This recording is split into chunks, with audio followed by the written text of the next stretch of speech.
Welcome to Chatter. I'm David Priess, publisher of Lawfare. This week, former U.S. government official Olivia Troye on how to support a vice president. We are there to serve the greater good, right? Regardless of who is in the Oval Office. And you do that job and you do it to the best that you can. While we're divided regionally in the vice president's office, I was more the functional person and then sort of by de facto the catch-all. So if we don't have enough billets, then it's Olivia's job to fill in. Then it's Olivia's job. This is not something that I ever saw myself doing. I would watch people on TV. I'd watch Phil Mudd, who's from the FBI and CIA. And I think if you would have asked me any time in my career, like, oh, would you be interested in doing that? The answer would have been, heck, no. Run away. No way. Run away.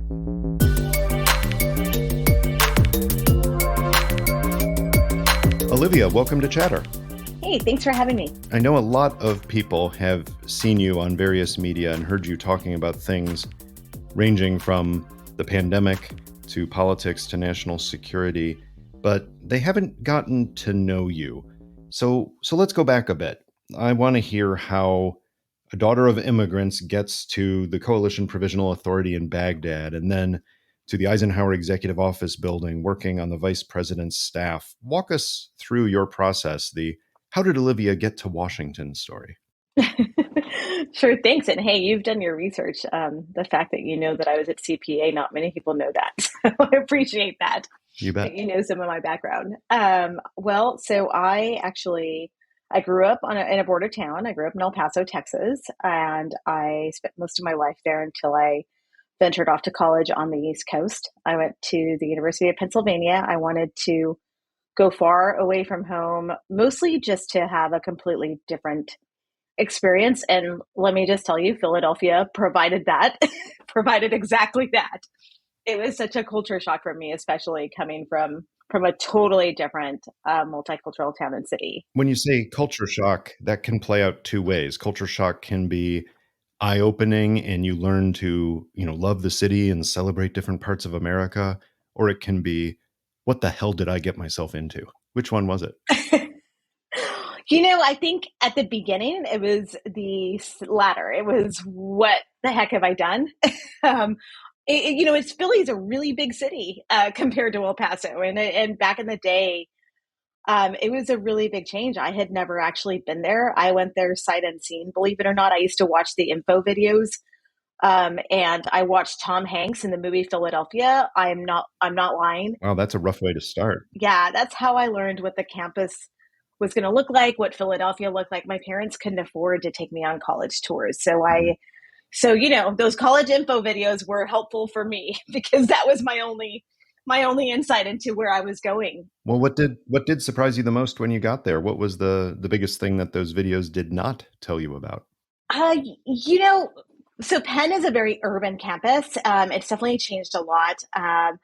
But I just wasn't prepared for sort of big city life. There was just a lot of crime in West Philadelphia. El Paso traditionally has been one of the safest cities.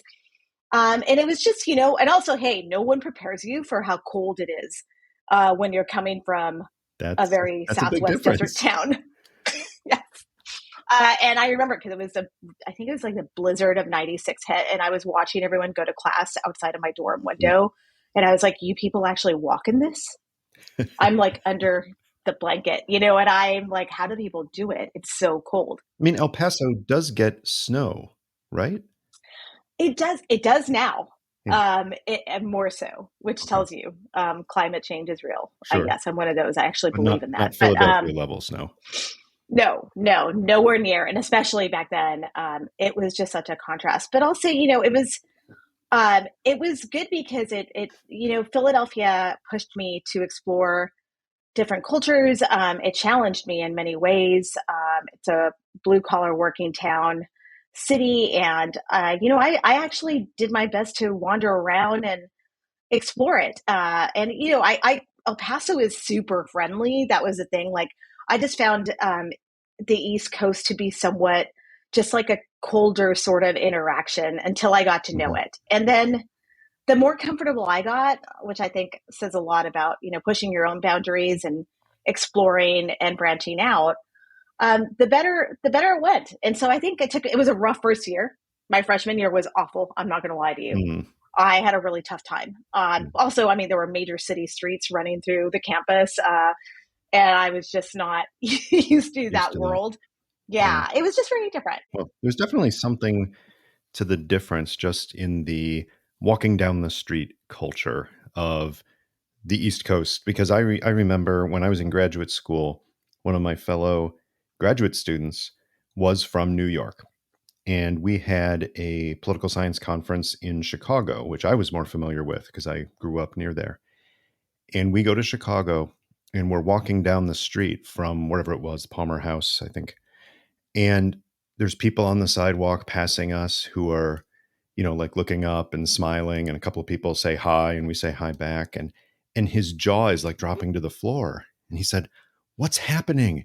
I said, "What do you mean?" He said, why are people so nice in this city?" And it just struck him that it was a big difference from, New York, where people pass each other by and they may look at each other, but they don't really interact with each other as you're walking by. But he was noting time and time again that I guess in some places of America, people do actually acknowledge each other and smile and sometimes even say hi to a stranger. This is true. And I think that's what I had a hard time adjusting with, is that I was, old Paso girl wandering around. I was saying hi to people. It sometimes was not well received. Sometimes I think people looked very confused and they were, "Why is she speaking to me? I don't even know this woman walking down the street." And so, but it was, Philly has some great restaurants. It's got a great culture. It was my first baseball game that I ever went to, so I still have a special place in my heart for the Phillies. Mm-hmm. It was also my first football game, believe it or not, major football game. Even though I'm a 49ers fan, I still there's still a soft spot for the Eagles because that was my first game. Well, you're having a great year then. So what did you do after college?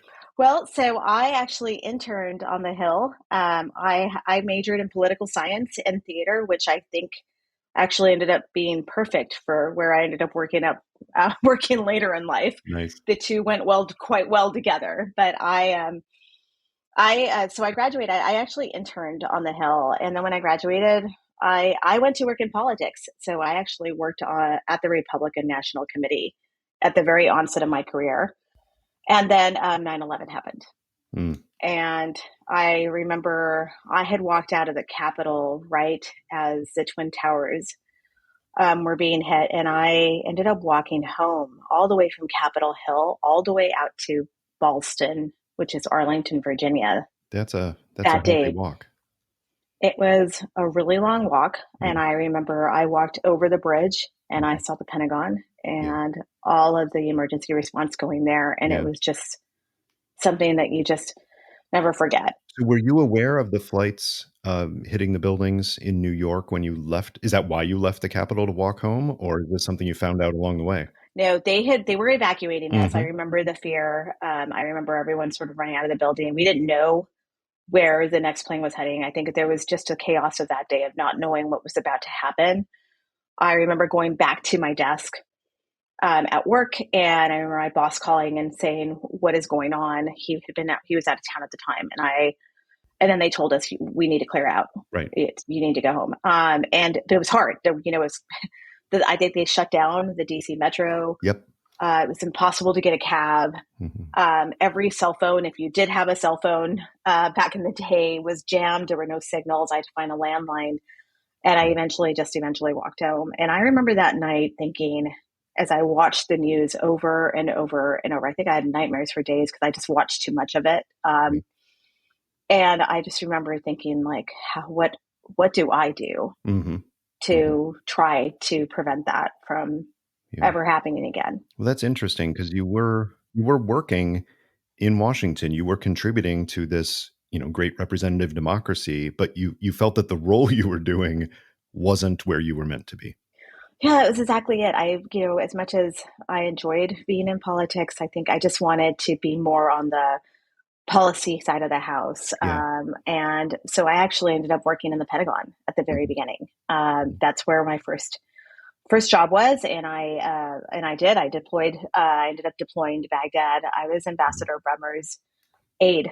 I was his EA. I was a young staffer at the time. Now So that means something to us, but frankly, to a lot of listeners, especially students now who are listening, they might not get the reference of Ambassador Bremer and the Coalition Provisional Authority. So give the primer on that. What was the Coalition Provisional Authority? What was Ambassador Bremer's role? And then how did you support that mission? yeah, so there were, well, I mean, obviously there were a lot of transitions that happened, but it was right after the onset, the end of the conflict. And so what happens is that there's basically sort of the US came in and set up sort of a mini government apparatus to work closely with the Iraqis to try to get them, um, to stand up their own government and the reconstruction going forward. And so Ambassador Bremer gets chosen for this role. He basically becomes like the leader of the country by de facto. So sort of like, and working in conjunction with the Iraqi leadership. But, there was so much turmoil at the time. This was in 2003. We got there in May 2003. General, I think Jay Gardner was there originally with CPA, as it was called. And then it became the Coalition Provisional Authority after that, when Bremer takes place. And so, I remember I flew in, which is still so surreal to me looking back on this. I flew in on General Myers' aircraft. He was the chairman of the Joint Chiefs of Staff. And I remember thinking at the time, because I was really young, I was in my 20s, and I had no idea what I was getting myself into. I was a civilian, and so it's very, it's rare to get that opportunity to deploy side by side with the military in such a situation like that. And I remember thinking, I am by far the lowest ranking person on this aircraft, because it was General Myers, 20-something-year-old me as a junior officer, a staffer, and all these ambassadors. Like it was Ambassador Patrick Kennedy, who was a legend at the State Department. It was Ambassador McManaway, Ambassador Hume Haran, who was an Arab linguist and just an incredible mind. Legendary Arabist, yeah. Yes. Yeah. And I just remember sitting there, we were in those side seats and the jump seats. And I just remember that on the way, I was just typing memo after memo for all of them. And I just remember Hume Haran's kindness. And finally, Hume Haran looks at me with such gentle, he was so incredible. He was such an amazing soul. And he looks at me and he's like, I can tell you're scared. And I know that this is a lot. And you are just like my staffer. I mean, I was the one doing all of the admin work, all of the memos, just making the trains run. And this is all happening, by the way, on the flight heading out. We were flying to Kuwait first. And I'm talking to the Bush administration, because it was President Bush who was in the White House. And I have, Condoleezza Rice calling, and I have Colin Powell on the phone, and all these Henry Kissinger's calling. And I mean, this is all happening while we're on the flight and I'm working with the military side by side. I just can't explain how surreal it is looking back on that, because I'm so young and juggling everything that there was to juggle and working with others. That's how the work gets done. I mean, the histories are written about the presidents and the generals and the ambassadors and all of that, but the work that gets done, you're writing the memos, you're setting the meetings, you're making sure that the principals are prepared for these sessions. And honestly, my experience at CIA and State Department and working around the White House and the FBI and the Pentagon, there are some exceptional principals who would do a very, very good job absent that. And there are a whole lot of them who would fall apart without that level of diligent prep work by, as you put it, the lowest ranking person on the plane. Yep. I mean, honestly, that was me. And I remember this because I remember, when sat by rank or whatever, and I got the cot in the very back. And I remember, because Hume Haran comes up to me and he was like, this is going to be a marathon. He's like, you should go back there and get some rest. And I was like, but I have like 5 million memos to type out. And like, I'm incoming from all directions. And I just remember him going, you see that cot back there? Go grab that cot before someone else grabs it. Because he'd been through it for decades. He knew how it was going to play out. Yeah. So what was your biggest takeaway from that whole CPA experience? I mean, many people who worked in that transition period between the liberation of Iraq, but before the insurgency and de facto civil war, a lot of people describe that period as chaotic, as full of so much hope and promise, but so many demands already coming from the society and the different interests in Iraq that like everybody around there knew that things were going to be much more difficult than they had thought months or even weeks earlier. Yeah, I think I'll agree with that assessment. I think it was a very challenging situation that the U.S. government was walking into. I think we went into it very idealistic. I remember the pre-planning that took place. I was in those meetings in the Pentagon as it was kind of happening and being developed. But I don't mean this disparagingly against the U.S., but I don't. We I think the Pentagon does amazing at doing their war planning and their campaign planning when they're going into a conflict. But we're not necessarily the best of what comes afterwards with the nation building. And I certainly Mm-hmm. saw that firsthand, and I saw the competing politics of it and what happens. And I, to be very honest, I also saw egos for the very first time, and that's something that you really, I think, I've always remembered throughout my career in various scenarios is Mm-hmm. how that actually can really impact certain things in political factions, even when you're all on the same team, so to speak. Mm-hmm. You definitely kind of see that play out, and that was my first eye-opening experience to that as someone seeing very, very senior people Right. obviously working at this level, and watching it play out and looking back at it on CENTCOM and all of these different players in it. I think all sort of approaching it with their own best of intentions. But it was definitely where I saw sort of kind of the fiefdoms that tend to develop Mm-hmm. in politics, certainly there. Was that the first time that you had spent some time overseas? Yes. And Yeah. that was incredibly challenging. Yeah. It was my first time on a deployment, and it was a learning experience for me. Mhm. And it was a lot. It was a lot to adjust to, especially being younger and not prepared for all the different things that comes with, especially honestly being a young woman and in the Middle East and all of that challenge at the time, and also just being frankly scared because you are in the middle of a war zone, and you're watching. I remember we had an IED attack right in front of our convoy on our motorcade with Ambassador Bremer. And I remember seeing that Wow. firsthand. And living that and knowing the gunner, the sergeant, the gunnery sergeant that was killed in that attack. And he was my friend. And so I think that was for me, being I love side by that. side with the military. I have so much tremendous respect for them and Yeah. the intel officers that were there that I got to know. I think that just sort of continued my progression to stay within the community and come back. And so that's when I joined the national security community permanently. As upon my return, I ended up in the Pentagon spec there, and then I end up working more of the intelligence side of the house, and then that proceeds to going to the National Counterterrorism Center and focusing on countering global terrorism and Sure. issues like that.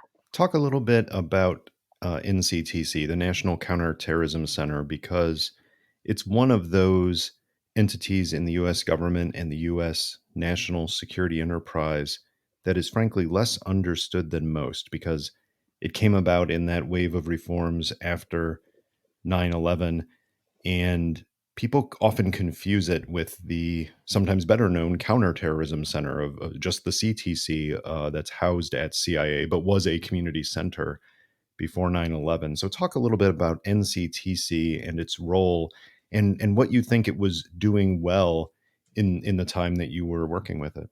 Yeah. So I think NCTC at the time when it was created was a critical sort of effort of fusing foreign counterterrorism information and fusing it domestically here and bringing together the U.S. government, the national security apparatus. And I think the one thing that I think was they made huge progress on during my time there, and I was there for a few years, was their work with really bridging the gap between the intelligence community side of the house and the law enforcement intelligence community side of the house. And by that, I mean like really bringing FBI information into the fold and really working together. And in terms of how we were tracking terrorist threats overseas and following the lineage of operations and at times preventing operations from happening, and really just seeing real time.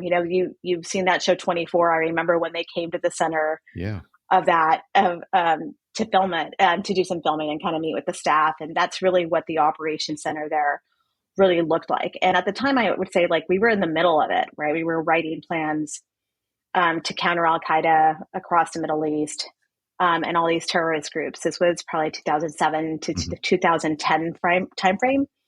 I was the front office EA, and by EA, it's like the executive assistant, but it's more like the more substantive projects person by then. So I had worked for the director. And who was director then? Is this Mike Leiter time?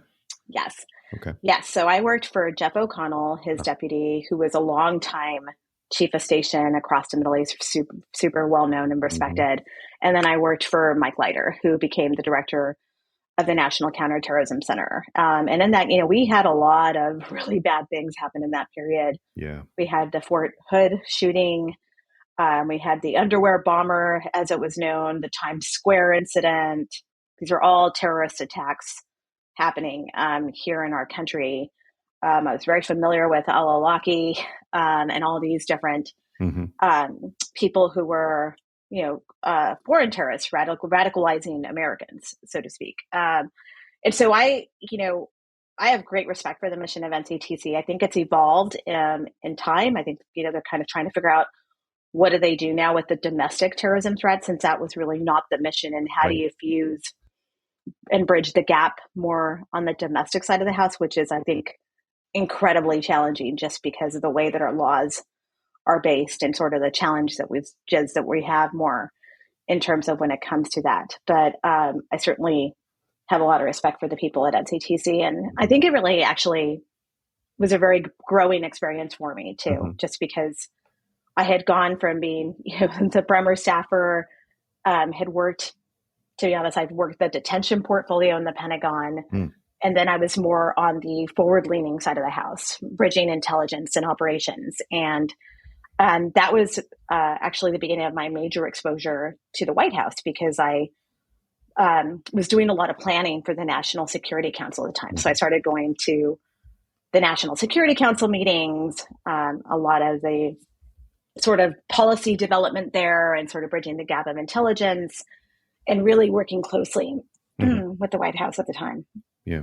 So it's interesting. You started out with the Republican National Committee and definitely on the purely political side. But by this point, with the work at the Pentagon, going to Baghdad, the work at the National Counterterrorism Center, you're basically now a national security professional.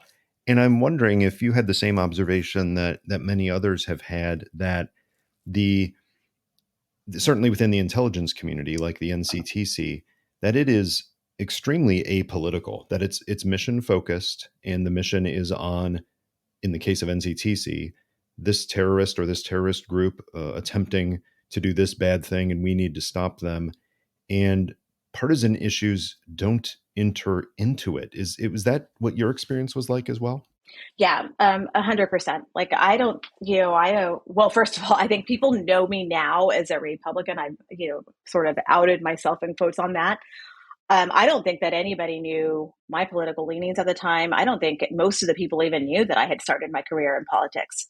That just was never brought up. And I think from the times, and I've been very fortunate in my career that I've had some incredible assignments that's not really the traditional route for someone who is in the IC, in the intelligence community, and the progression of career, because I've really worked for a lot of cabinet level individuals at a very young age, and sort of ended up in assignments that were really at that level. And so, and I saw, obviously I would see the politics of it. It was, I was there for the Bush administration. I was there for the transition to the Obama administration. And, but, the the politics of it never really came into play. It was Right. always absolutely neutral. You check that at the door. I don't think Mhm. I even really thought about anything through the political lens. It was always about how do we serve the mission best? How do we serve and help this, the current, whatever administration it was, succeed Yeah. in these operations to keep Americans safe? That was always the bottom line. And to be honest, that is what I lived and saw by Right. the community and the people in meetings, and including politically appointed people. Mhm. At times, it was never a dynamic where you had that overlay, and partially because there's not a lot of political appointees in the intelligence community, right? That's DHS is a right. little different, which we can talk about later, which Yeah, I think that's true. complicates it a little bit. Yeah. But for the most part, it is people who are longtime career people Mhm. who have been doing this, who are leading it. And, the intelligence community is there to inform and to support. Right. And frankly, it seems natural because there is some distance, both physical and organizational, between most elements of the intelligence community and, say the White House itself. But things probably feel a little bit different when you are on the NSC staff or you're on the vice president's staff. You're in the what I will continue to call the old executive office building, but has been renamed in recent decades, the Eisenhower Executive Office building, right next to the White House, and where a lot of these executive office um, personnel do their work. Does it feel like you're more in the political orbit once you move into a job that is both physically and organizationally proximate to the president? It does, in some ways, and it's a little. I'll give you some perspective for different angles of it. I think when I was going to meetings as part of the intel community, to the National Security Council, certainly that dynamic was there. You knew that they were driving policy. There was an agenda. You're there.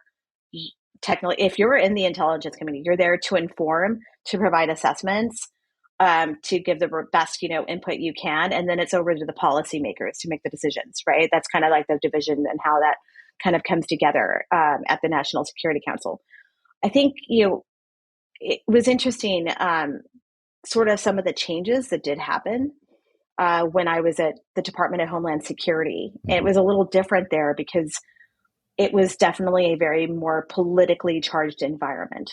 Now, granted, I got there right before uh, the former president, Donald Trump, got elected. I got there a week before the election took place. And so I took the Okay. assignment at DHS, not knowing who the president was going to be at the time. Right. Right. And then that transition took over, and DHS obviously became the focus of the Trump administration. It was sort of I would say, almost an extension of the White House in many ways, where a lot of the executive orders were very Mhm. focused on Homeland Security issues. That's right. And Right from the yeah, beginning. And you had just started there. What was your role when you first went to DHS? oh boy, did I pick a good one, David. I always end up in the middle of the fire, so to speak. Yeah. I was the chief of um, intelligence Mhm. policy. Mhm. And so I was in the intelligence component at DHS. They have, we that component is a member, that office, that organization is a member of the intelligence community. And it's interesting because we kind of have two bosses. We have the director of national intelligence, the DNI is our boss for that Mhm. that office, but our other boss is also the secretary of Homeland Security, Right. and it's a very unique component because no one else really kind of has that sort of tension. So you have two hats that you wear, and you're in this department, and I think it plays to good things and bad things, I would say, because I had not really seen a politicized intelligence community component until I got to DHS, because the politics definitely there was a constant tension of trying to figure out how you navigate when you Mhm. are the intelligence community, but you are surrounded by a lot of the political sphere in a way where you're embedded in something. You don't really kind of have that firewall, so to speak, that a lot of the intelligence community agencies have. Mhm. Um, and I think that there was a lot of tension with that. So I would attend, there were the travel restrictions, or Yep. more infamously known as a travel ban. And nowhere did I see that more blatantly where it was hard, where I was a liaison for DHS to the intelligence community on a lot of these efforts. And so I was having conversations with the heads of intelligence agencies about the challenges of these executive orders, how to implement them in a way that was going to not be detrimental to our national security apparatus. But on the other hand, I was wearing the DHS hat. Yeah. And I've got to say, it put me in some very challenging positions at the time, especially when you're talking to your former mentors and bosses and you're sitting in the DHS chair now in the Trump administration. And it was, I'm not going to lie, it was hard. Yeah. I remember mentors of mine looking at me very confused about it. And, but again, we are there to serve the greater good, right? Regardless of who is in the Oval Office, and you do that job and you do it to the best that you can. And so fast forward, I end up in the vice president's office. Now I'll say this, what I was getting to was the two staffs, there's the National Security Council and the vice president's national security team. And while we operate and work closely together, we're actually very different. So if you want me to get into that. Well, I think we should, but let's go back a step and tell me, before you joined the vice president's staff from DHS, did you have any sense of the history of that split between the National Security Council staff and what always used to be just called OVP, the Office of the Vice President? Was there any briefing coming in, or were you reading history or finding out that in fact there is an evolution, especially in recent decades, of the vice president as a national security figure who does get some staff support on these issues? I was somewhat familiar, because I had known people that had taken on roles in the vice president's office as opposed to the National Security Council from the intelligence community.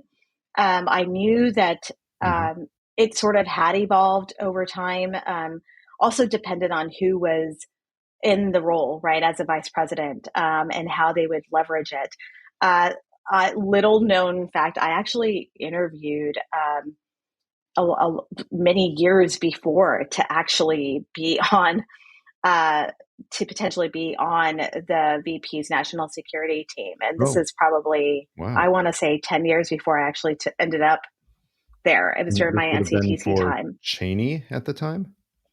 Yeah, I did interview for a job with Cheney, and then I interviewed later for a job which would have been under the Obama administration later on. In that small world? And for whatever reason, the first one I was like, I'm not sure that this is the right fit. The second one, I think I was just sort of in a different place, and the candidate chosen was a better fit for it. And to be honest, I was right at the cusp where I was becoming so senior in the IC at such a young age that I needed to sort of get more management experience. Does that make sense?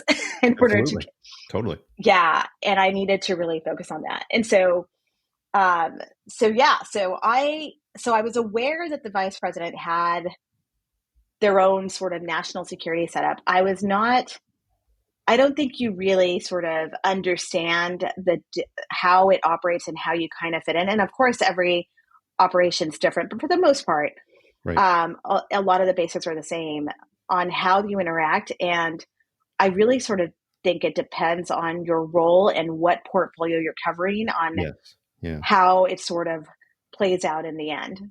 I was surprised. So when I started at CIA, I'm old, so the vice president was this guy named Al Gore, and he was a voracious consumer of intelligence. And Leon Firth, who was his national security aide, was one of the most robust customers in the wider White House community of all kinds of intelligence. So I came in just assuming vice presidents were always like that. And it was only years later when I discovered that you only had to go back in the living memory of some of the senior intelligence officers who were finishing their careers then. You go back to the 1960s and 1970s, and it was a a very different story. Lyndon Johnson, as vice president for John Kennedy, didn't basically had no national security support. And it was some people at the National Security Council staff who kind of took it upon themselves and said, "Oh, shucks, I feel sorry for the guy. Let me make sure he gets a weekly briefing." But there was no staffing for his role in national security institutions because Kennedy basically excluded him. And what a difference from then to an Al Gore and then to a Dick Cheney and a Joe Biden, where you have an actual staff apparatus set up to support them for all of the meetings they're attending, often on a daily basis. And that's kind of what you walked into, the support mechanism that had been institutionalized by that point. So you had a role to play, even though it was an unusual administration in so many ways. They actually did have a structure to support the vice president, right?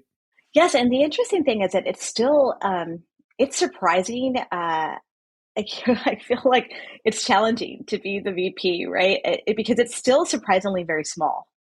And I think, given the fact that it's the number two person in the leadership of our country, it's just incredible that it's still a smaller apparatus compared to the president's side of the house, and it's still like limited. And I say this because, okay, this is inside baseball for U.S. government. But what I was surprised about is that the vice president's office doesn't have its own billets. And in government speak, that means that, jobs, right? Specific jobs that are, I don't know how to explain this, David.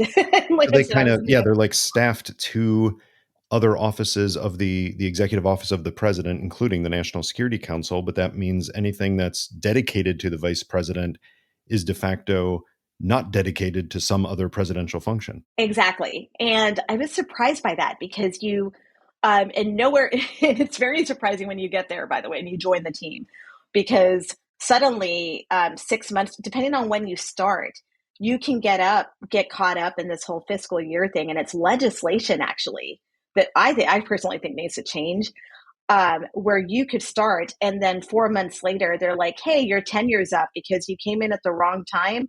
So we have to now negotiate with the National Security Council and the National Security Advisor to the president to see if they're willing to give us a slot to keep you on staff so that the vice president can have a Homeland Security Advisor," which to me is completely mind-blowing.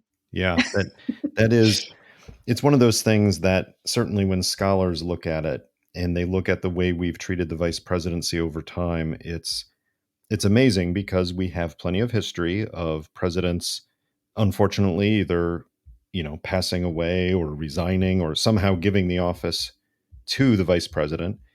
But there's not really that much preparation for it in terms of just the regular daily workflow. And it's just coincidence or perhaps happenstance whether you get someone who's prepared for the presidency or not. It's a crash course in governing because in some cases the VPs were even left out of crucial decision making by the president who selected them for purely political and electoral reasons. So in your case, you find yourself working for Mike Pence and you're doing staff support for him. How did you find the vice president as what I'll call a customer of intelligence and homeland security and other information? Because obviously the president was different in many ways from his predecessors, but less attention has been paid to the role of the vice president during the administration when it comes to his actual daily work schedule and what he was doing to be prepared if he had to step in as president. Yeah, so it was interesting because I will say it was like watching two completely different scenarios. It was like black and white. Huh. And I say this just because I think Mike Pence, he'd been a governor, he'd been around Congress. He's familiar with the role of intelligence. He's familiar. He's got family members that have served in the military. It's great. I know that he personally has such great respect for the military. And I'll say that he had a lot of respect for the intelligence officers that served on his staff.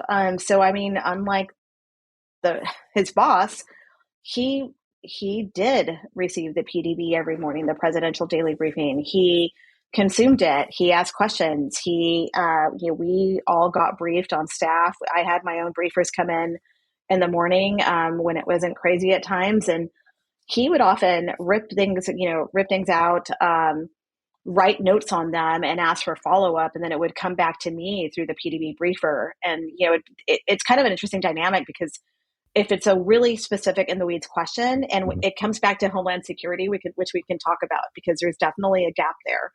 If it was more of a Homeland Security issue, it usually boomeranged to me because the PDB briefer they're usually a CIA person. And it's, they're looking at foreign kind of global dynamics. But we were facing so much domestic stuff that he had to, he would write me notes and say, well, what does this mean? Do we have more on this? And so it would kind of come back to me, and then I would have to run it down depending on what it was. But like I covered Africa for the vice president. I don't think many people know that. I actually covered the Western Hemisphere. So I covered a lot of I covered Mexico, North Africa. I covered Canada. I also covered the Tri-Border region. Pretty much all of Latin America came under me. And then I also covered the United Nations portfolio. So I was actually Mike Pence's lead for the UN week. I did all of the coordination and all of the meetings with him for foreign leaders. It's a lot to have on your plate as an officer. But again, we are a small staff. And so I was, while we're divided regionally in the vice president's office, I was more the functional person and then sort of by de facto the catch-all. So if we don't have enough, billets, then it's Olivia's job to fill in. Then it's Olivia's job. And so the Western Hemisphere person left and they never backfilled it. So I ended up, and because I had been at DHS, I had covered a lot of the immigration portfolio, the border security. It was sort of like, well, it makes sense. Just give it to her. So I covered Venezuela, which was a very heated topic in the Trump administration, along with, immigration, along with domestic terrorism stuff and mass shootings and natural disasters and resilience, which is a very different side of national security as opposed to foreign side of the house. And I just say this because it's just so incredible that here's the number 2 of our country. And we are a very small team that really works very closely together. While the National Security Council has an office dedicated with full of staff, like 10 people in a staff, right, in that office for each issue that I probably just mentioned. And so, there's 100 people working these issues and there's one of me going to all the meetings. And it's just such an interesting thing. Now, granted, the NSC drives the more policy side of the house. They do the interagency coordination. That's where I think it's so fascinating how different the two roles play out and how that kind of gets done. But so when you're on the VP's team, or at least, the way it was for Mike Pence is you really are there to advise him and inform him. And what I found in him is that he was always respectful and always willing to listen.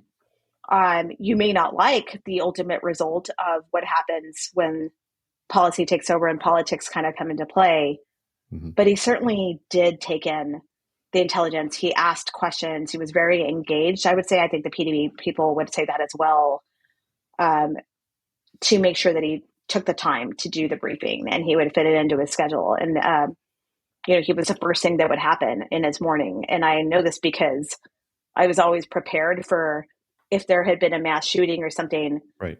I actually, it was a very interesting scenario where I worked very closely because I never wanted the PDB. This is part of, teamwork, right? How we work as a team in national security. I never wanted the PDB briefer to be caught sort of off guard if they didn't have the domestic information from DHS, because that's not really kind of part of it. Doesn't really feed into the intel that they're briefing. It's something that I think we need to change. Yeah. So I was always playing kind of catch up. I would wake up early. I'd share what I knew in case he asked about it. It was a very operational sort of relationship that we had. And then the PDE briefer would call me actually afterwards and say, you're right, he brought it up. And I was like, I knew it. It's front and center. But again, I had the domestic portfolio, and I will say that that is one of the hardest roles in a very, very challenging White House to work in, because it is the mix of domestic politics really comes into play. That what you're saying here, Olivia, is music to my ears, because there's this, to the extent that people think about the intelligence briefings to senior policy customers, it's this image of the briefer going in, talking to the policy customer, and then walking out and the day is done.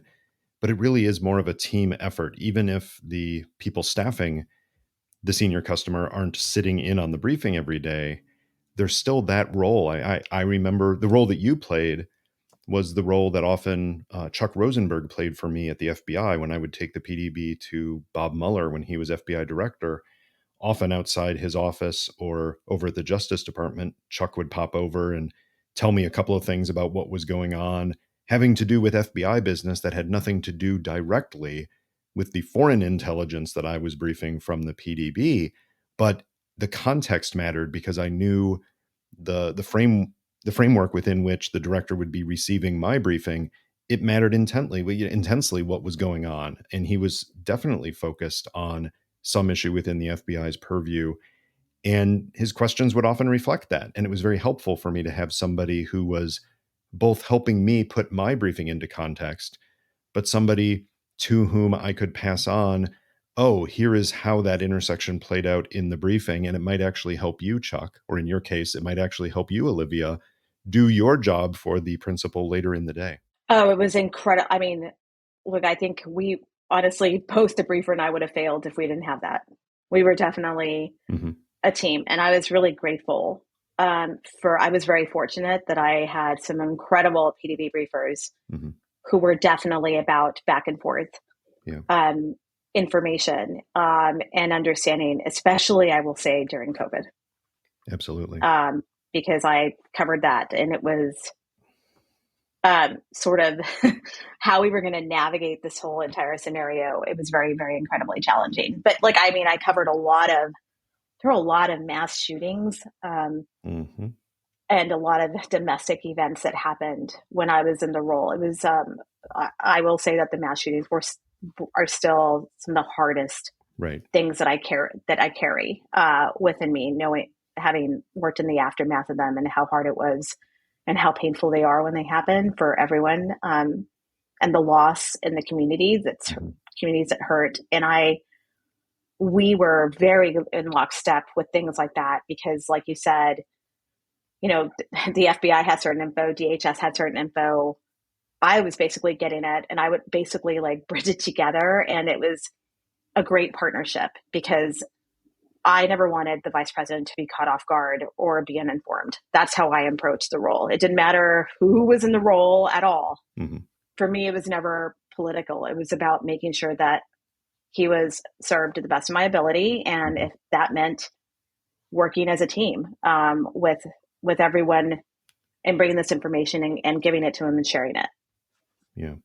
Well, you mentioned the pandemic as well, and you obviously played the key role on the vice president's team at a time when the vice president was playing a key role. Now that evolved over time, and the shift of who was going to be the point person at the White House and ultimately in the executive branch over COVID-19 changed quite a bit during your time there, and of course after your time there.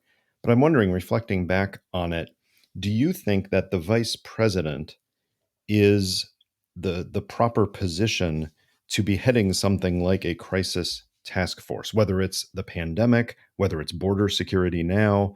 What are the advantages and disadvantages of having the vice president essentially take on a specific portfolio instead of being one of the people who's advising the president and getting up to speed on all issues without substantive responsibility for one of them? Yeah, I'm conflicted on that, because I certainly lived this firsthand with Mike Pence, and look, he had a lot of the border stuff thrown his way as well, and he had the Venezuela stuff thrown his way too. And it's challenging because you have it can be helpful in the fact that it is the vice president, and when he's chairing the meeting, he obviously is the number two, and he can drive things forward, or she can drive things forward, depending on who's in the chair, and really drive the process and command that the interagency come together, and I think there's something to be said for that, where you can make immediate decisions, where he can walk down the hall and say, this is what we're going to do, and have a straight conversation with the president, and then you move out on it. So there is power in that. What I would say, though, that when it comes, especially with COVID, like the COVID pandemic, I think that it is so consuming to run something like that. The COVID task force was all consuming. There was no bandwidth for anything else. And I am just grateful that we did not get hit with an enormous hurricane in the middle. You know what I mean? Like, No kidding. anything else that would have been major, there really wasn't any bandwidth for him. It was all consuming. I mean, speaking to his role and the things he did, I saw Mike Pence, he would come in the morning, and I always left after him, especially during that time. He would be there till 10 or 10:30 at night. And it was exhausting. And I think that is there's a careful balance there, because should something else happen, you want the leadership of your country to be very accessible and prepared, and paying attention to not just one thing, but of course, a broader policy issues, broader leading the country. And when you have something like that, it can really kind of take you out of that role of being the number two, and you are in the weeds, and you become sort of like the crisis manager for all of this. And I don't know that that is the best scenario for the vice president of the United States. I think that is, especially when they're not, to be honest, we worked very closely together and very well together, but and I don't mean to sound arrogant at all, David, but I think you'll appreciate this. Mm-hmm. Thank goodness that I had served at very senior levels of the government, and was very familiar with how the interagency works, how the government works together in situations like this, in moments of crisis, and knew a lot of the leadership, longtime leadership in some of these agencies, where I was able to use that to help the vice president. But in another scenario where you may not have a staffer that's been around and has worked in so many different agencies and levers, who has that sort of background on how this is supposed to function, which it has functioned like that, and not really, because we had other dynamics at play. Mm-hmm. I think without that, it could lead to tremendous failure. I don't think there's arrogance there, Olivia. I think what you've described is, the purpose of having people with experience in governing, because yes, there is often the wave in American political history of wanting fresh blood because we're sick of the people who have been governing for so long, and that goes down into and includes the civil service. On the other hand, you get a bunch of people in office, certainly at the elected level and the senior appointee level, who have largely never worked in a functioning national security system. They don't know how it's supposed to work. They don't know the lessons of the past in terms of best practices and things to avoid. So then they, in theory, should rely on the people just below them, the people running things at the staff level, to essentially keep those mechanisms going. And if that is also missing, then you're essentially condemning yourself to repeat the mistakes of the past. Yes, absolutely. And I'll say that the process was certainly broken during the COVID response. And it was, we went outside the norm of how the National Security Council process works, and it was done in a completely separate sort of process. And I'll say that, for example, evacuating cruise ships, I know that that's sort of such a random thing to bring up. I cannot tell you how much work that was. And I can't even explain to you the number of people staying up day and night that I worked with on phone calls at the State Department, at the NSC, at the Coast Guard, that were basically running this sort of operation on the side saving lives. And it was enormous. And I was on these calls with them, and I was weighing in sometimes from the vice president's office in a positive way, saying, yes, just move. Yes, get these people off. What is going on? Why won't they let the ship dock at the port? Like, I say that because in a normal thing, there would be meetings taking place, and this would be part of the agenda, right? There's a PCC process and a DC process, deputies committee and principals committee, where decisions come together. And instead, we've got this task force, and then we've got a shadow task force that Jared Kushner started on the side, and he starts this operation at FEMA.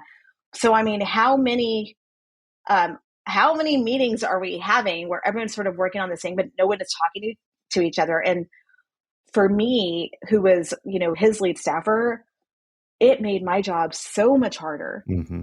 But I, knowing the process, was feeding it back into the NSC. So I was talking to the senior directors at the NSC, the senior director of resilience, people like that, saying, hey, this is what's going on with the cruise ships.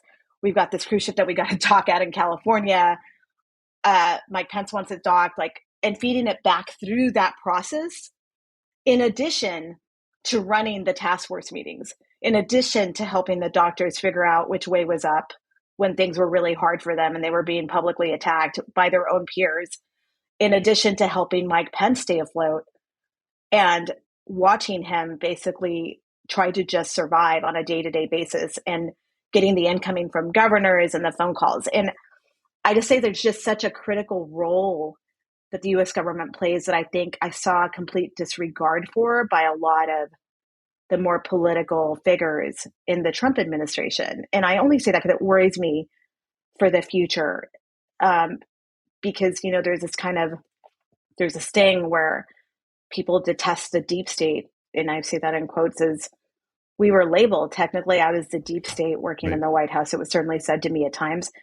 And I find that term I despise that term. It is so hurtful because the people that were members in the deep state, so to speak, that I worked with side by side, were working day and night to do the best job that they could. And when you do that and you're undermining and you're going to replace all these professionals, I think it will be an even more dangerous situation, because I was able to call back to my colleagues. I was able to feed it back in the process and say, can you keep running that meeting on these cruise ships. I'm going to go over here and figure out what we're going to do with PPE, like personal protective equipment. And I'm going to go over here and talk to FEMA. And I'm going to tell my boss, why isn't Pete Gaynor involved? And why isn't DHS involved in the response, since they know how to deploy the equipment out to the states? Why aren't we using them? Let's get that going. I mean, so, it would have worked so much better if we would have actually followed some of the planning that we had done, because we had exercised this months before. That's what we do as a U.S. government. We practice for these situations.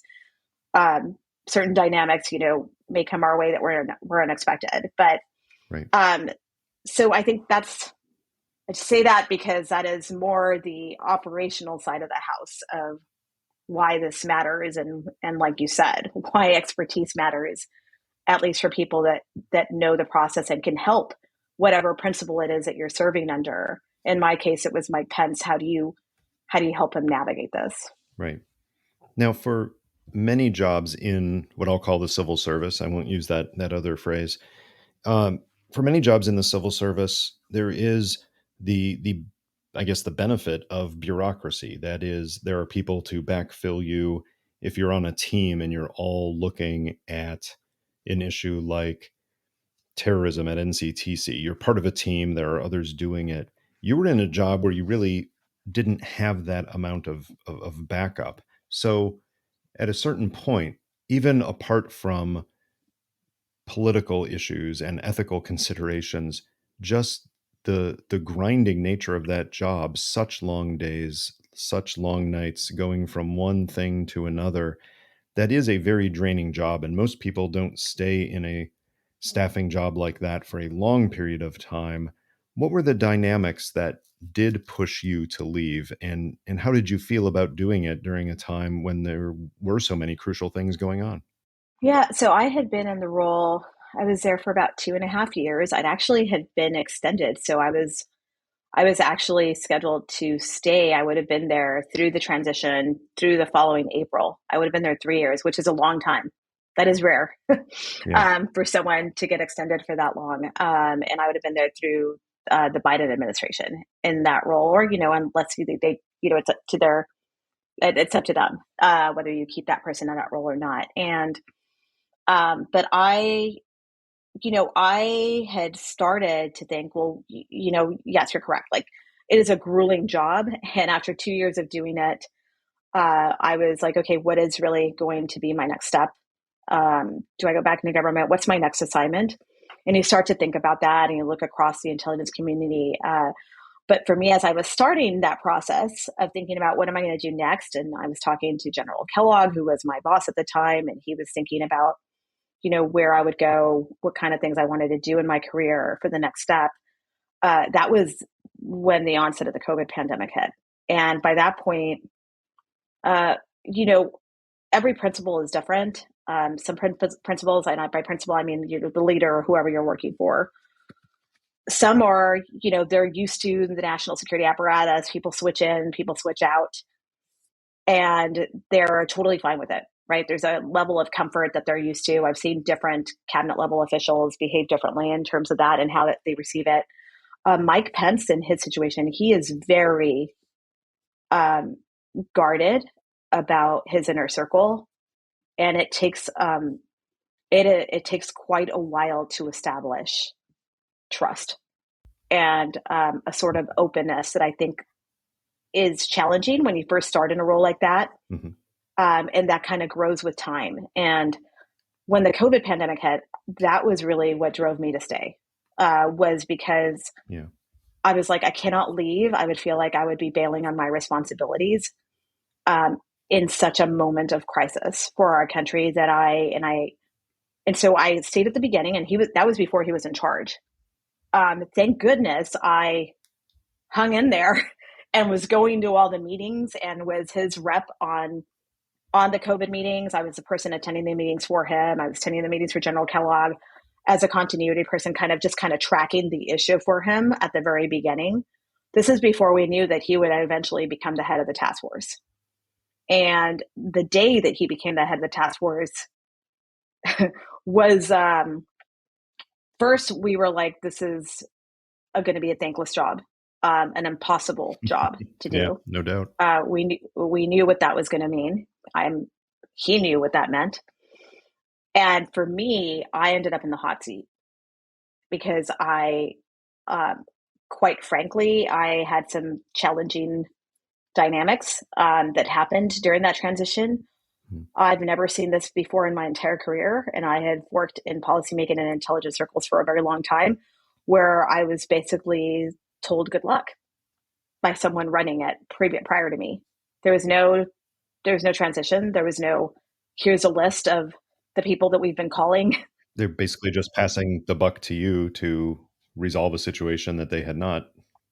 It was ugly. Yeah. And I've actually not spoken about that very publicly. Yeah. I had to scramble as a staffer to piece this all together back again and start running the meetings with him. And I think that's what kept me stayed. Were there others involved in the process? Not your predecessor, Olivia, but were there others involved in the process who saw that happening and helped you piece it together? Or was it literally every person for themselves and you had to reconstruct a whole communications order and infrastructure for doing this kind of work? Well, so here is the issue. Everyone got pushed to the side. Yeah. Like the senior director that I had been working and attending his meetings basically gets cast aside. And the people in those meetings that I was going to were basically pushed aside as well. And so I end up leaning on some of them. Certainly some of them were like, how can I help you? I ended up working with some cabinet level people who were like, how can I help you? Their staff was like, what can we do to get you through this? But it was pretty much like build this thing from scratch. Fortunately, it is my nature to, when things like that happen, I really go out of my way to build those personal relationships and mend it.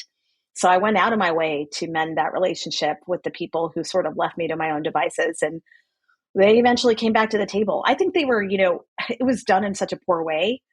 Nobody, I mean, that the day that it happened, nobody knew. Nobody knew that Mike Pence was taking over the task force until it was announced to the public. Wow. I was told to write his talking points because I was the one that knew what was going on with it. And when I was told to write those talking points, when I saw Mike Pence go out in public, I remember texting my husband and I was like, well, I hope I did a good job because I'm probably going to get fired if I really screwed this one up because he is going down the talking points verbatim right now. Wow. And he has just found out that he is now in charge. And so, I was grateful that I could sort of lean on some of those people who were forward leaning, but the dynamics were such where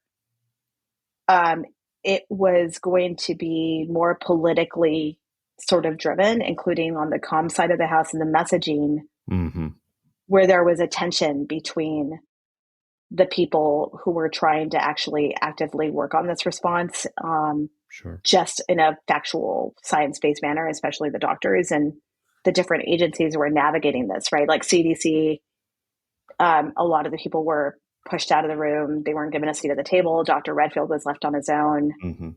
So it was a very challenging thing. And sometimes this was not Mike Pence's doing. I mean, I was the gatekeeper for this meeting. Sometimes the orders came from above. Did you have a tension when you were writing talking points for the vice president, especially in this period, especially on this issue of trying to get the right balance of you have to be saying things that praise the leadership of the president, or that the vice president won't have the authority within the White House ecosystem to do what needs to be done. On the other hand, if you make it too over the top, right? If you're making it some level of complete hero worship in the talking points, then you lose credibility with much of the scientific community and the public. How did you manage that when crafting these talking points? Because it's almost impossible to get right, isn't it? It was. And I will say that if you were to go back to some of Mike Pence's earlier briefings where he was giving a lot of facts, very factual briefings where he did not stray a lot. I was actually very proud of that work and moment at the beginning. I mean, I was hearing from outside of the neutrality of politics in this conversation, I was hearing from my most liberal friends who hate Mike Pence's politics, who were texting and saying, I know you're working hard. Your boss is doing a good job. Yeah. Now, just respectfully, right? Data, and it wasn't political for a while, right? And so that was me working with him, and then it changed. And when you asked what was it that made me then decide that I was no longer going to hang in the role, it was when that started to change, because there were people taking my talking points and altering them without me knowing. And to me, that's a very frightening thing, especially if you've worked in national security or in the intelligence community. That would be like, can you imagine somebody coming in and altering the talking points that you wrote for your PDB without you knowing it, and then putting it in front of them and you finding out while you're sitting there with the individual that they had been changed? That's a pretty scary scenario. And it creates an ethical dilemma for you, which is, is the work that you are producing being, for lack of a better word, corrupted in such a way that you feel it's violating your service to the mission? And each person judges that differently. When it crosses a line that you are no longer contributing to the greater good, but you're being used in service of something that's taking away from the mission. And that's a hard thing to assess in real time. Yeah. And I think it just comes down to, I think it's always important to have your own sort of moral compass and red lines on how you're going to navigate in that situation. And at some point, I think for me, it was like, I cannot in good conscience continue in this role, knowing that I'm over here trying to do everything that I can in a manner that is, doing my best, and in a manner that lives up to the oath of doing your best for the American people, Mm-hmm. especially having spent so long in the national security community, and then that being used to the detriment of the American people when you know that it could possibly cause harm. I then at that point, watching all of these dynamics, had to walk away, because at some point I was like, I can sit here and I'm concerned. I've certainly had concern about what was going to happen for these meetings, because I was like a critical part of pulling this together. I had concern about what was going to happen to Dr. Birx and Dr. Fauci and these other doctors, because I spent a lot of time having after hours meetings trying to help them navigate this whole situation, and helping them kind of come together in their efforts. And I was worried, because I was just like, you're only one person, but when you bail, so to speak, in that situation, Mm-hmm. is it more harmful to the effort to do that? But I just couldn't. You get to the point where you really have to look yourself in the mirror and say, like, are you enabling Right. the possible hurt of people, or are you actually helping or holding the line? And I knew the doctors were still going to be there. Mm-hmm. Red lines for me were, when you're getting up in the morning and there's articles coming out attacking the people who are sitting at the table with you, advising, coming from other parts of the White House, and I'm the person going up to the doctors and I'm actually apologizing to them and thanking them for their work and apologizing for the fact that I have no idea why that article's out there talking about them in such a disparaging way when they're just kind of doing their best. Mm-hmm. And, during a really hard time, I just, at that point, I was like, I don't want to be a part of this anymore. And it's also hurtful. I thought it was hurtful for my role, for Mike Pence. It would be disingenuous for me to be going into these meetings and he gets up there, delivers whatever talking points, comes back, is super upset about how it's gone over. And it makes him, quite frankly, look awful, right? Right. Like that op-ed that was written that he wrote, that was awful. And that was, these are the battles that we were losing on our side. And I was just like, I'm no longer helpful in the way that I want to be helpful to you in this job. There's a big difference at that point when you do leave, when you're serving, whether it's at the National Counterterrorism Center or DHS or within the machinery of the staff supporting the vice president, you're not really sharing your opinion. Yes, you're sharing your national security expertise to craft talking points and homeland security expertise and bureaucratic knowledge, but you're not seeking to influence in the same way that when you leave, you're U.S. citizen, right? You are not bound by the silence agreement that you de facto have when you're working on terrorism issues at NCTC, and you've taken advantage of that in the last couple of years to talk about issues that you think are right and wrong in the execution of national security and homeland security in the political realm. You've talked about your views on political questions. Has it been more liberating for you to feel free to speak about these issues and have a platform to do so? Or has it felt more odd because you still have that recessive gene of I'm a civil servant and I'm playing my role in the bureaucracy, and my opinion being front and center just kind of feels weird? I would say it's a combination of both. It definitely, this is not something that I ever saw myself doing. I remember I would watch people on TV.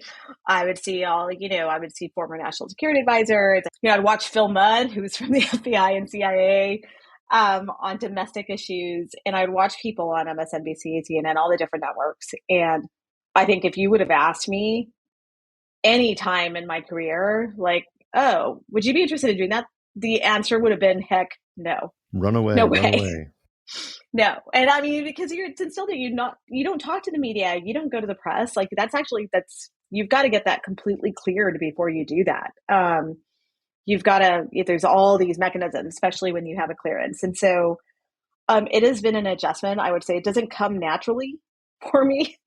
It's something I have sort of grown into in terms of the role. And, Sometimes I'm not as flashy maybe as some of the other commentators because I still really abide by when you're speaking, there's the importance of words, and I try to very much speak truthfully in my assessments, or when I have opinions, I try to base them on real life, firsthand, factual experiences that I think really matter, and I sort of kind of stay in that lane. Even when it gets political, I'll even say, uh, this concerns me because this is what it possibly means for the future of our country and why this worries me.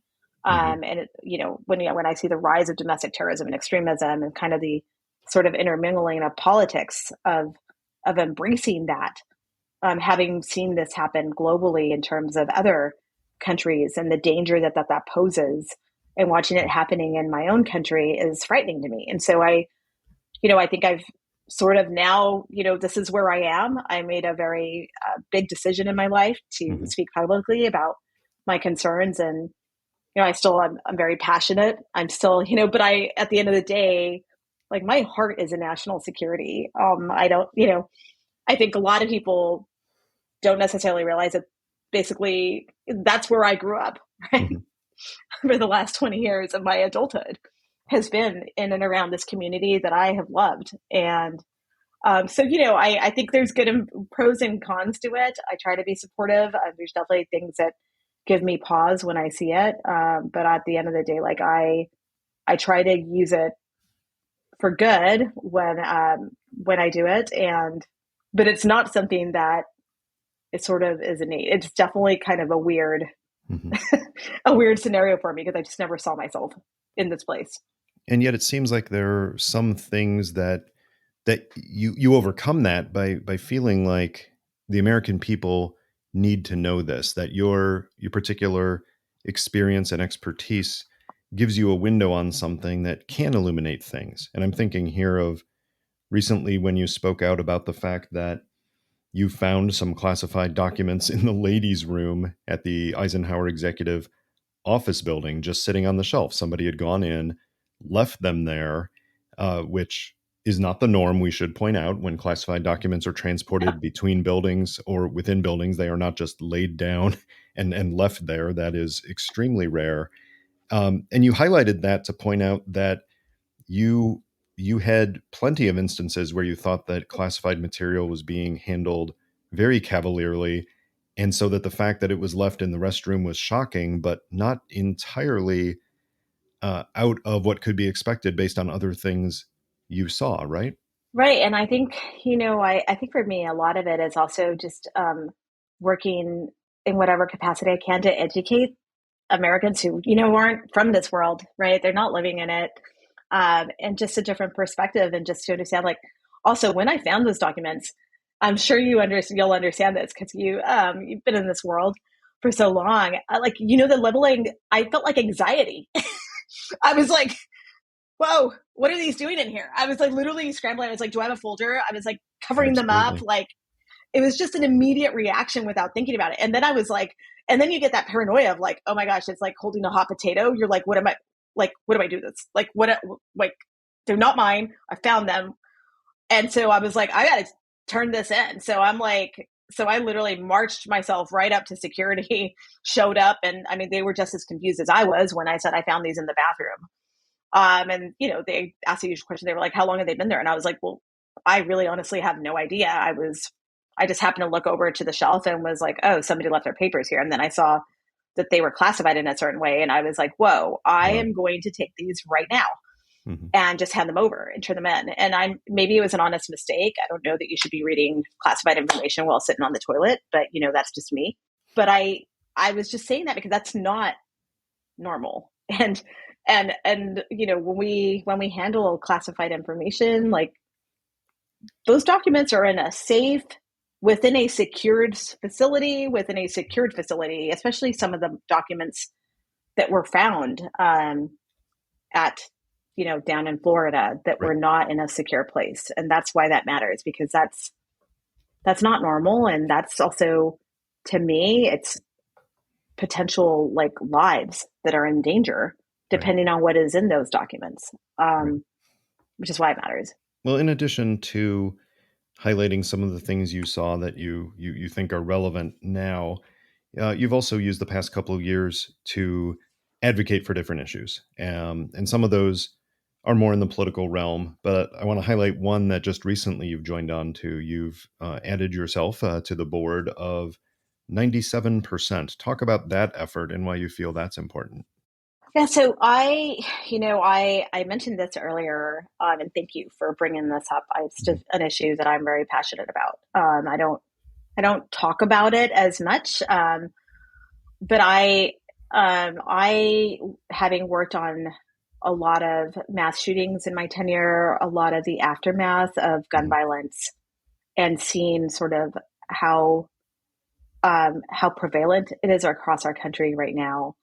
It is my hope that we can figure out a way to work together to make a difference and get to a better place. And I think, it is such a politically charged issue, unfortunately, that I feel like it really shouldn't be. I think we should be able to get to some common ground. And this organization is really bringing together gun owners and non-gun owners to try to figure out a way to present policy ideas, or at least work together to advocate for changes in legislation and sort of be a voice for in a cross-partisan kind of way, if that makes sense, where it's different viewpoints coming together, where we meet and talk about things and we try to find the common ground. And it's based on 97% because that's the number of people that agree that we need to be changing things. And I think this organization is fascinating, and I hope that it'll make a difference. It's got former NRA lobbyists that are on the board, that are also coming forward and saying we've got to figure out how to change things. And I joined because I've seen both aspects of it. I've seen the impacts of these shootings. My own aunt is a victim of gun violence. Fortunately, she was safe, but she was in the Walmart in El Paso when that mass shooting happened. Right.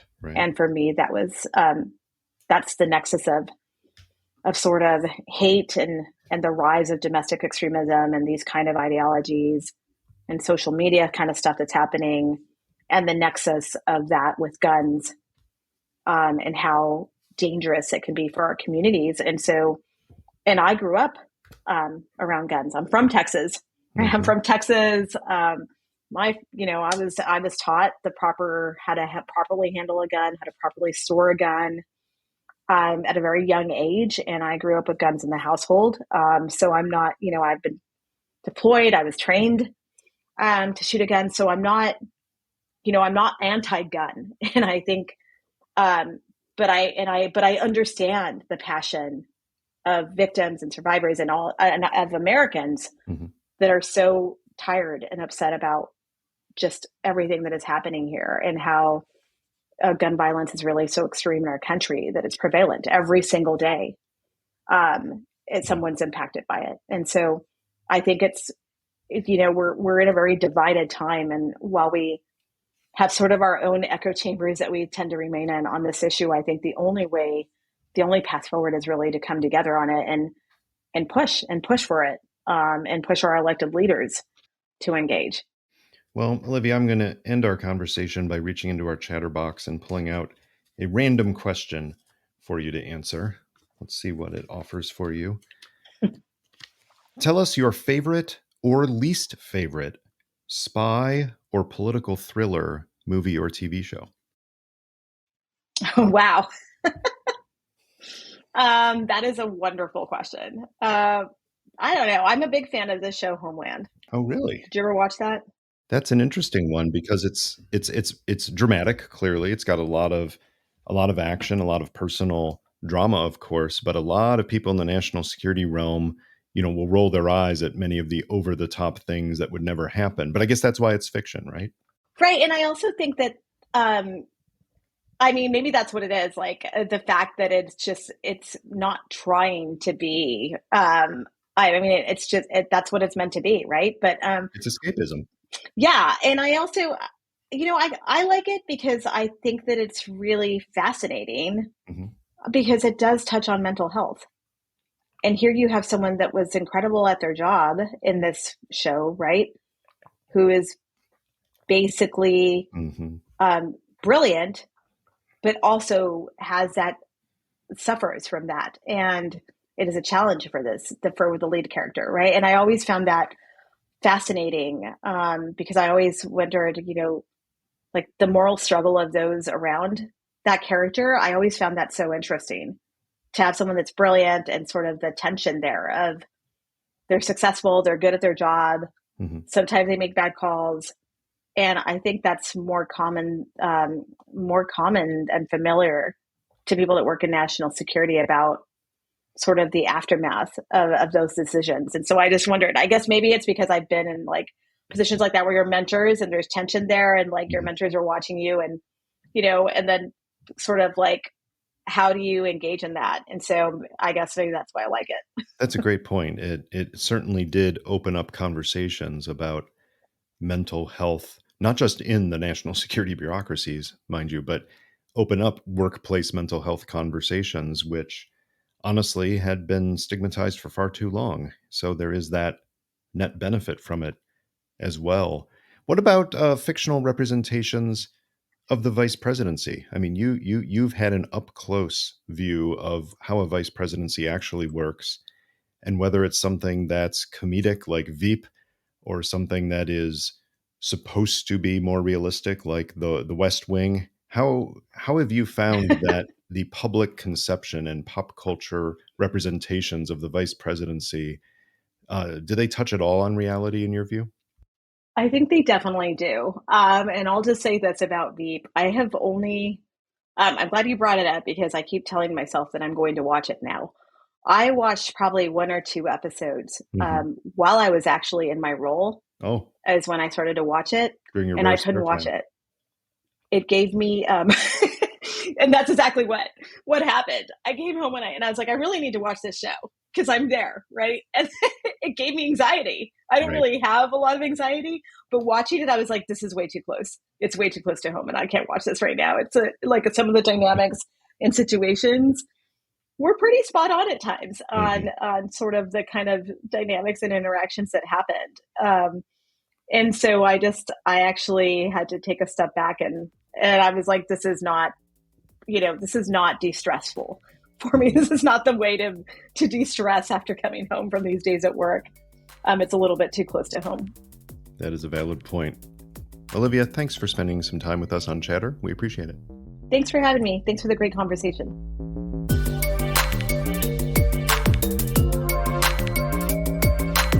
That was Chatter, a production of Lawfare and Goat Rodeo.